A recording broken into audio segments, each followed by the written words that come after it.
চলুন দেখে নেই ডিলিং রাউটার কীভাবে রিসেট করে নতুন করে সেট আপ করবো। দেখতেই পাচ্ছেন এটা ডিলিং রাউটার। তো এর পিছনে রিসেটের অপশন থাকে, আমি দেখিয়ে দিচ্ছি। যে দেখতে পাচ্ছেন ছিদ্রটা রিসেট, এখানে একটা কলম বা পিন দিয়ে চাপ দিয়ে ধরে রাখবেন মিনিমাম 10 সেকেন্ড, ধরে কিছুক্ষণ পর ছেড়ে দিবেন, তো রিসেট হয়ে যাবে অটো।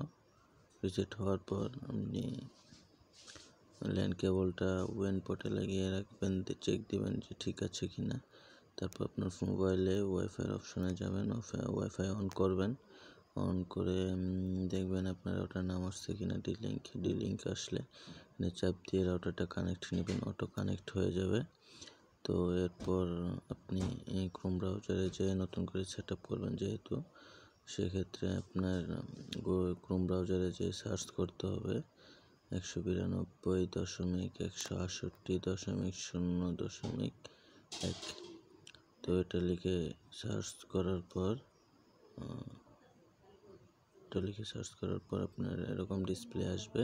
আসার পর এখানে আপনি উপরে ইউজার নেম দিবেন অ্যাডমিন, নিচে ইউজার নেম দিবেন অ্যাডমিন, দিয়ে সাইন ইন করে নেবেন। সাইন ইন করার পর আপনাদের পাশে এরকম ডিসপ্লে আসবে। দেখিয়ে আপনাদের যে কোম্পানি থাকবে, যদি পিপিও থাকে পিপিও দেবেন, আর যদি অন্য কোম্পানি থাকে তাহলে অন্যটা মার্ক করে নেবেন। তো আমাদের যেহেতু পিপিও কোম্পানি, সেক্ষেত্রে আমি পিপিও দিয়ে দেখিয়ে দিচ্ছি। তারপর উপরে যেটা দেখতে পাচ্ছেন সেটা ওয়াইফাইয়ের নাম কি শো করবে সেই নামটা লিখবেন। আপনার যে নাম দিতে চান সেটা লিখবেন, লিখে পাশে ওয়াইফাই লিখে দেবেন। তারপর নিচে স্পেসে মার্ক ক্লিক করবেন, ক্লিক করে নিচে স্পেসে ক্লিক করে পাসওয়ার্ড দিবেন, ওয়াইফাই পাসওয়ার্ড, যেটা অন্য ফোনে কানেক্ট দিতে লাগবে। তারপর যেহেতু আপনি বিপিও সিলেক্ট করছেন, নিচে ইউজার নেম আর পাসওয়ার্ড লাগবে। সেক্ষেত্রে আপনাকে এখানে মার্ক করে আপনার কোম্পানির লোকদের কাছে ইউজার নেম এবং পাসওয়ার্ড নিতে হবে, যেটা আপনার নামে ইউজার নেম এবং পাসওয়ার্ড আছে।